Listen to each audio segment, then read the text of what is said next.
Hello there, ladies and gentlemen. What is up? Top King on 123 here once again with another Hearts of Iron 4 Officer School video for you guys. And in today's video, I'm showing you guys how to break through the Maginot line. Now, the only time you will ever need to do this that I have seen is going to be in multiplayer, because most multiplayer individuals who play as France have three things that they've begun doing. First is because apparently a lot of people have found out about the paradrop behind the Maginot line thing. What a lot of players that play France do now is have a fallback line set with like 10 to 15 infantry divisions from here to here, and they'll just wait for you to paradrop, and then once you do, they'll just move those guys in and wipe you out. So you just lost 15 paratrooper divisions, and you can't go in that way.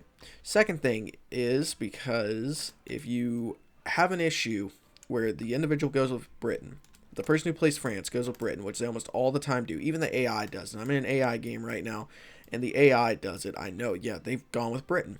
So once a war breaks out, Britain's going to pull their planes over and have full air superiority. So you won't be able to get paratroopers in anyway.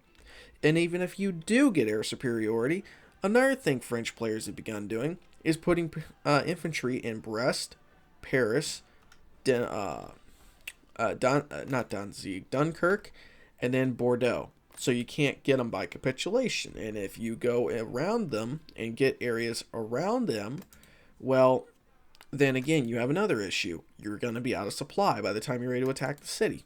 So either way, in those situations, and then maybe they even build up the Maginot line, extended it out, and they already built level 5 forts, so the other 5 popped up, and boom, now they have level 10 forts all across the Maginot line, or Belgium. And you obviously can't naval invade if you're at war with the UK and France. That's just not like any possible way unless you've been really building up the Navy. So like I said, those circumstances are the only time you would ever want to do this. And I'm going to have a ridiculous number of losses. So let's go ahead and do allow Diplo, and I'll tell you guys what you need to do here. So now we're able... Allow Diplo.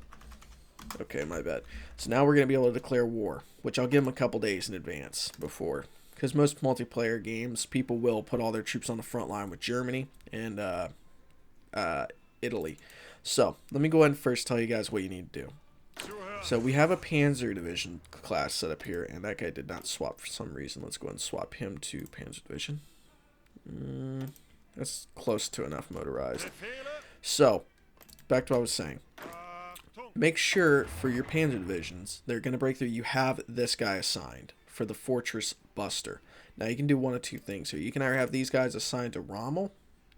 Well, actually, let's do that for this, yeah. Let's have those guys as Rommel, and let's have this guy as the Bunker Buster. Now, here's why. Mountaineers get... I had to change them, so... Mountaineers, with their template, they get a bonus attacking forts. We got a 9% bonus right here. And then this guy gets 20%. So with a fort, we're going to be keeping about 30% of our attack. Now, the next thing we're going to be doing here is grouping up our tanks and our motorized in one area. So let's look for a weak spot. It looks like this guy right here with only 2 divisions is going to be our weak spot. But let's go and justify a war goal on him just to get his troops there. And really quick, let's go and cheat really quick, just so I don't have to worry about Poland coming in from behind. There we go. So, yeah, give him the treaty, whatever. Alright, so, and it looks like their divisions are there, yes. Okay, so most of their divisions here. Now we need to find a weak spot that doesn't have as many. And it looks like our weak spot is probably going to be probably right here, because we can attack from 2 areas, and they have a lot of, well, 6. I'm thinking here, but they have a tank. Yeah, we'll do it there. Yeah, we'll try it there the first time. So we're going to stack the divisions on top of each other here. We're going to put Rommel there, and then Manstein here. Now for the next thing you need to do. Make sure before you do this, you have Erwin Rommel on your military staff. So your armor gets a 15% bonus for attack and defense. Make sure you have either Hanschel or Mon. I prefer Mon, to be honest with you. The only reason you would want to do this if you have medium or heavy tanks doing this. So we're going to swap to Mon to give us some extra soft attack. And then we're also going to give our guys infantry division attack and offense. And like I said, you never really want to do this except for in multiplayer games where there's no other way but through the Maginot line. So for our template, since all our divisions are there, this is the template we're using. It's going to be 5 light tanks, 2 motorized, and 2 light artillery, which gives us a combat width of 20. Now for forts, because of how we have it set up with engineers, we already get a bonus, a little bit of it. Now for our side, let's go and assign support artillery. I would also assign field hospital and a maintenance company, just so we can keep our XP in case you have tanks in here from the Spanish campaign. And trying to think if there's anything else here. Make sure you have the division, the general that has fort attack on with mountaineers or panzers. Really can be either one. It's up to you. I don't really see a major difference. Oh yes, now I remember. And make sure that you have bombers available. Is all the bombers you have that are still alive from the conquest and the wars, have them attack France. Actually, let's go ahead and assign them all. Actually, we have more than enough, I think. Let's assign this airfield here, see if that's too many. Ooh, yeah. Well, it doesn't matter, it's just for the video. So we're going to assign all of our bombers here and tell them to attack strategic bombing. And this will bomb the forts and all that kind of stuff. So I think we're ready, now that all their troops are there. Now we're going to declare war. Next, what we're going to do is we are going to order, just straight up order, our divisions here and here to attack repeatedly. Just repeatedly attack. And actually some of our divisions did not catch up. And here's the thing that's going to happen. You're going to be losing. You're going to lose for quite a while. Okay, that's the problem with this theory. But this is the only other way I know of getting through the Maginot Line. Once all your troops get back, keep dragging, keep attacking. Keep dragging and keep attacking just over and over and over. Every time one of your divisions comes back in, just keep telling them to attack. That's the only way I've seen a breakthrough. And we've got more divisions here, so let's keep telling them to attack. I'll just do aggressive. Why not? And eventually, as you can tell, it starts like getting kind of 50-50. It's like, oh, I don't know who's going to win this. But I mean, it's obvious we're still going to be fighting him for a little bit longer. Another thing you can do here is if you can't break through one, look around for another place. Like that looks like a slightly okay target, but just because they have light tanks there, or so many tanks, it might not be the greatest place. So I'm going to continue attacking here for a couple more minutes.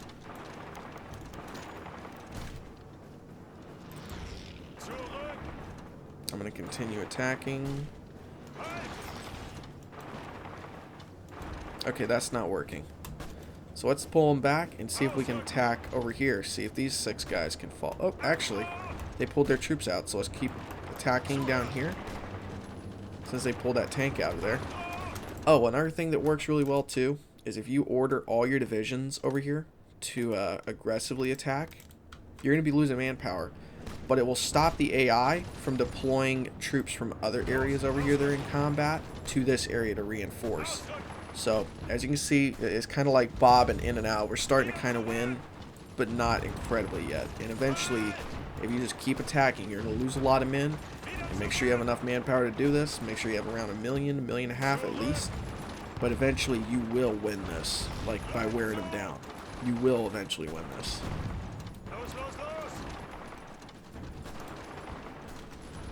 And it will take a little while, so what I'm going to go ahead and do is continue reattacking and reattacking and reattacking like I said I will.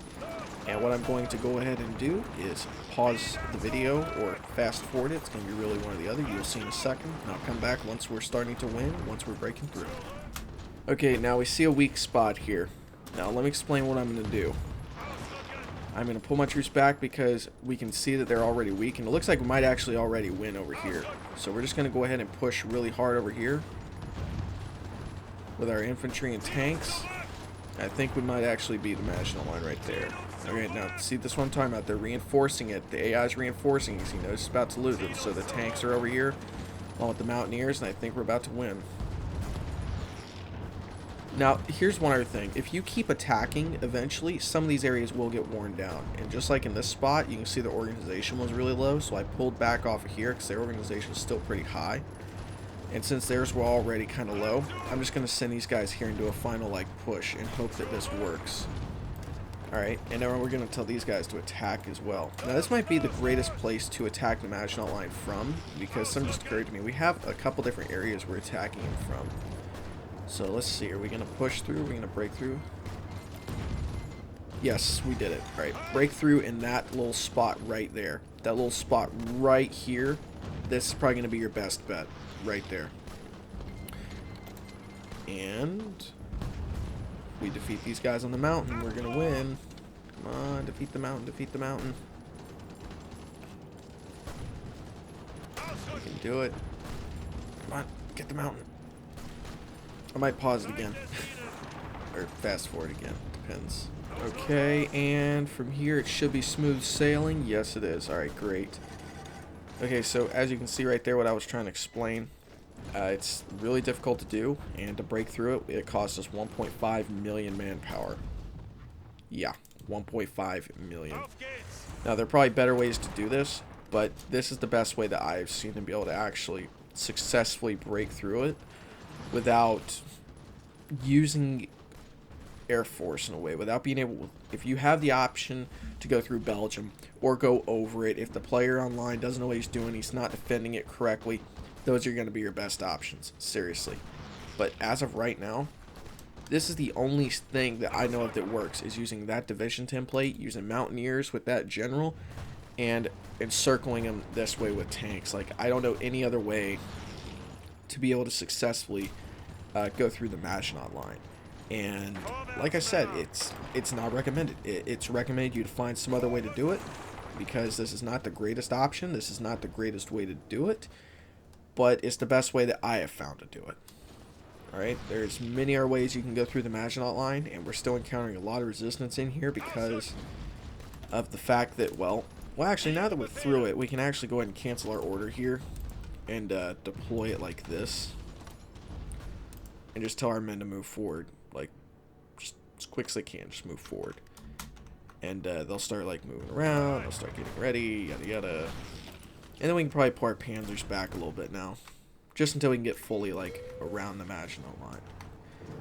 It actually looks like we're losing the Maginot Line a little bit. Oh, and this guy had the wrong stuff assigned to him. I'm sorry. Capacity. There we go. I actually still got the same plan.